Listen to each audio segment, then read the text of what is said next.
Le cinquième point, le dernier par rapport aux caractéristiques de Dieu. Pardon, miséricorde et compassion de Dieu. De nouveau, Lamentation de Jérémie, chapitre 3, verset 31. Car le Seigneur ne rejette pas à toujours. 31 à 33. Car le Seigneur ne rejette pas à toujours, mais lorsqu'il afflige, il a compassion selon sa grande miséricorde, car ce n'est pas volontiers qu'il humilie et qu'il afflige les enfants des hommes. Là, ça nous montre bien que Dieu n'a pas envie de nous faire souffrir. Le but de Dieu, au contraire, c'est de nous donner des bénédictions, c'est de nous bénir. Dieu a envie de nous bénir. Mais souvent, vu notre cœur, qui est tellement tortueux, tellement dur, on a tendance à dévier, on a tendance à prendre des mauvais chemins. Et comme un père, comme notre père charnel, comme mon père charnel, le vôtre, il a été obligé de nous corriger pour revenir sur le bon chemin.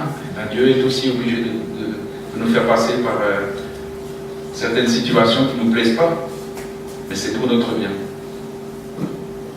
Comme dit, on ne comprendra pas tout. Ça, on le dit souvent. Et on n'est pas là pour tout comprendre. On est là pour avoir confiance en lui. Je crois que c'est ça, c'est vraiment la base même, c'est de garder confiance en Dieu, quelles que soient les circonstances que nous vivons. Gardons gardons cette confiance. Parce qu'il la mérite et Dieu est bon. Je crois qu'il y a parfois des choses qui semblent difficiles à accepter dans ce que nous voyons par les yeux. Mais si par le cœur nous comprenons que Dieu est bon, nous pouvons continuer à marcher avec lui, quelle que soit la situation. Michée 7, verset 18. Quel Dieu est semblable, 18 et 19, quel Dieu est semblable à toi, qui pardonne l'iniquité, qui oublie les péchés du reste de ton héritage. Il ne garde pas sa colère à toujours, car il prend plaisir à la miséricorde. Il aura encore compassion de nous. Il mettra sous ses pieds nos iniquités. Tu jetteras au fond de la mer tous leurs péchés. C'est merveilleux, des paroles comme ça, c'est super. Moi, j'avais besoin de ce rappel ce matin. Pourtant, je l'ai écrit en une semaine et quelques. Je crois que j'avais déjà tout oublié. Là, je suis de nouveau obligé de le relire. N'oublions pas, enfin, comme dit, il y en a un qui ne veut surtout pas qu'on se rappelle ce genre de verset. Ça le dérange. Pourquoi? Parce qu'en nous rappelant toute cette bonté de Dieu, on est différent. On est transformé. Et ça, il y en a un, notre adversaire, il n'a pas envie qu'on soit transformé.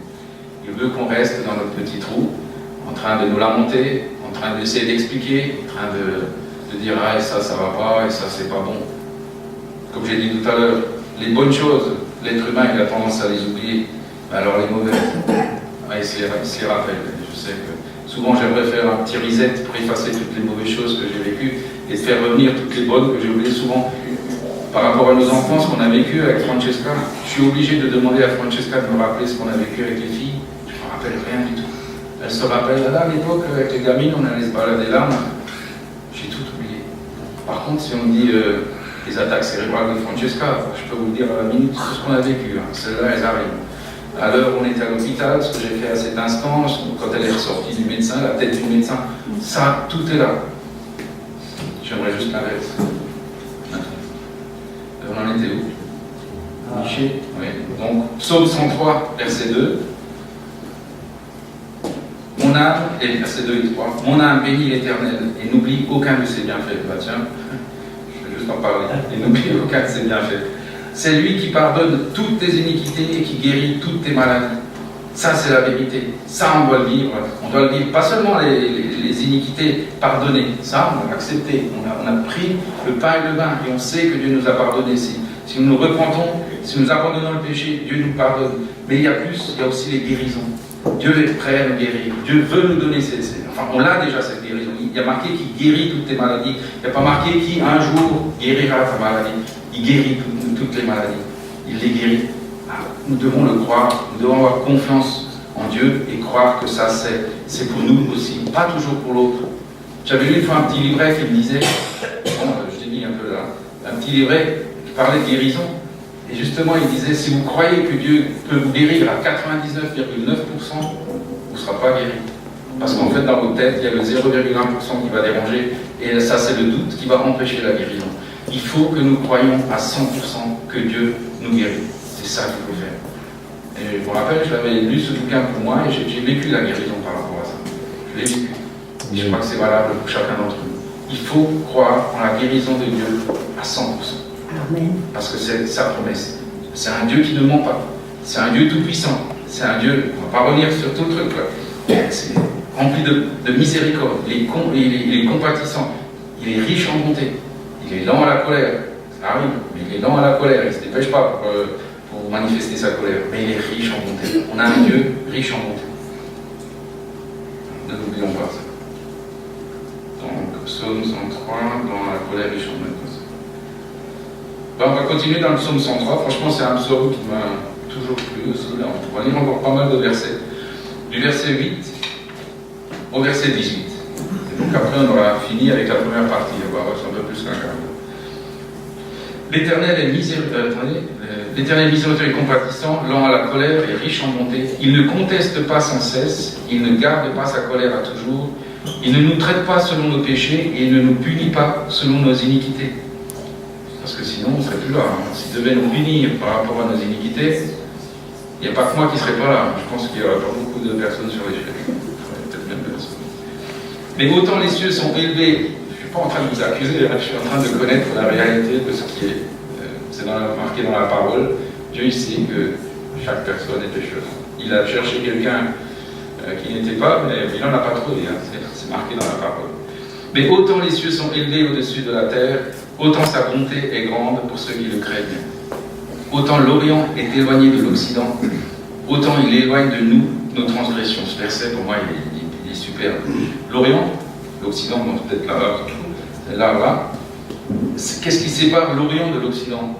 L'infini, puisque les deux ne pourraient jamais s'atteindre, puisque là c'est vers une direction et l'autre est dans la direction absolument opposée. Vous vous rendez compte ce qui fait que il nous dit que autant l'Orient est éloigné de l'Occident, autant il éloigne de nous nos transgressions. Donc quand il nous regarde, et les péchés qu'on a commis, il met la même distance entre l'Orient et l'Occident. Il dit que toi tu es là, et tes péchés sont là. Et c'est quand même quelque chose de... Je ne sais pas si vous avez remarqué, c'est la forme de la croix. Entre là et là, c'est la forme de la croix.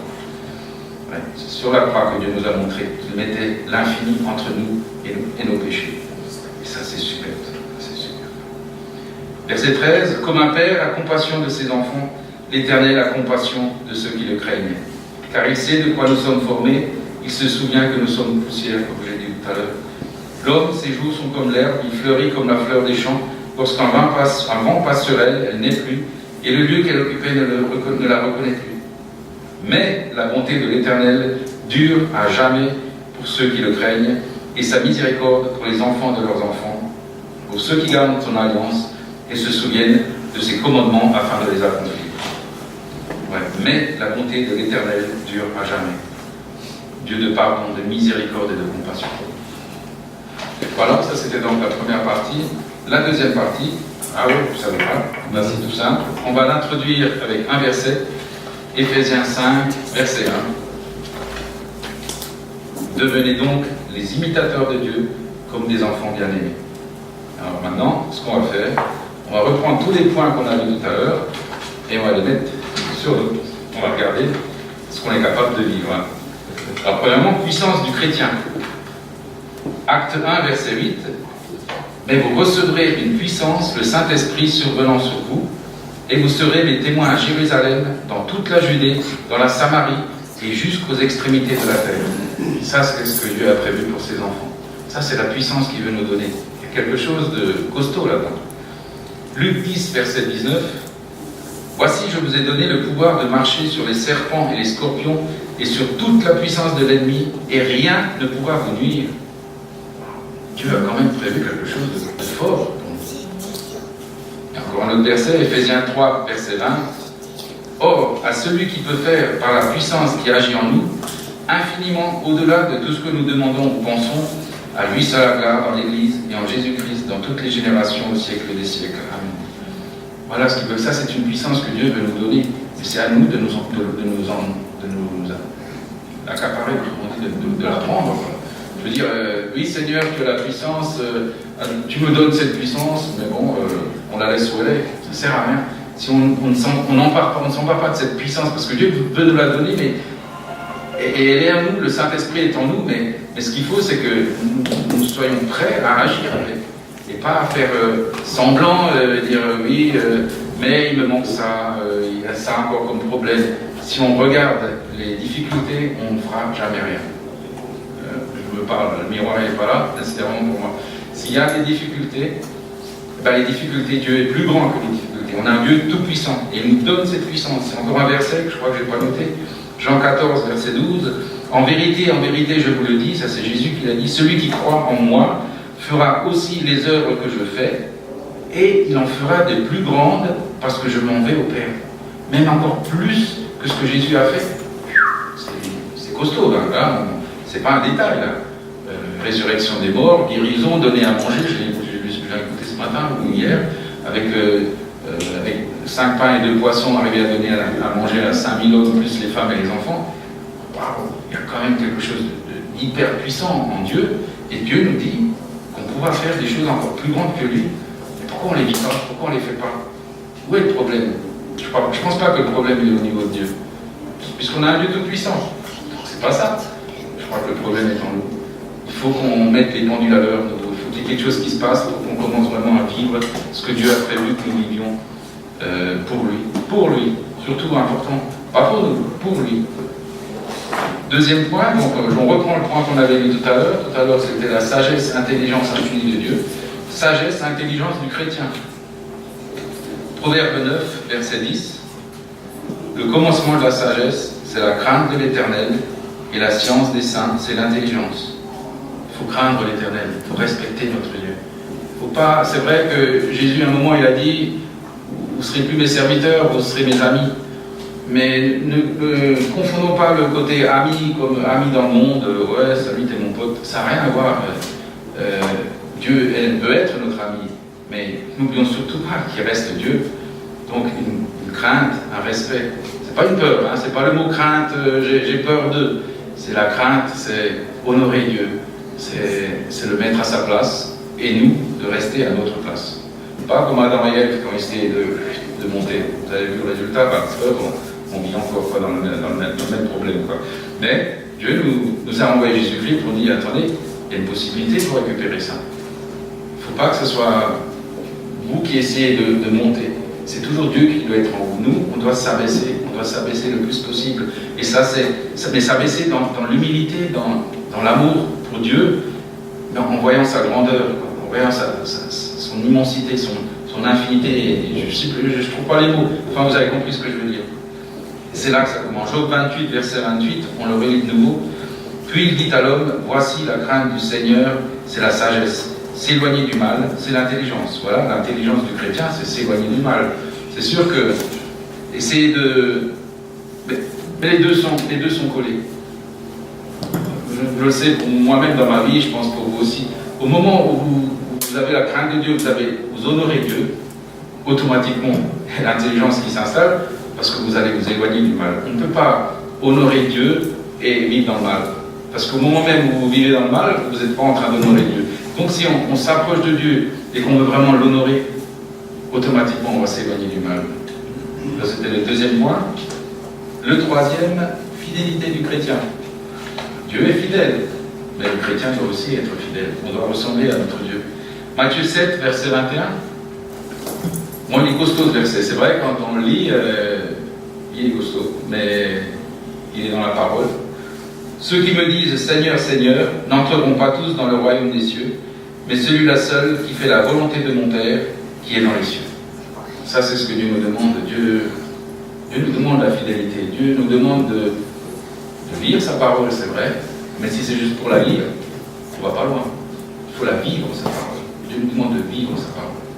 Et lorsque nous vivons sa parole, alors nous pouvons dire Seigneur, Seigneur.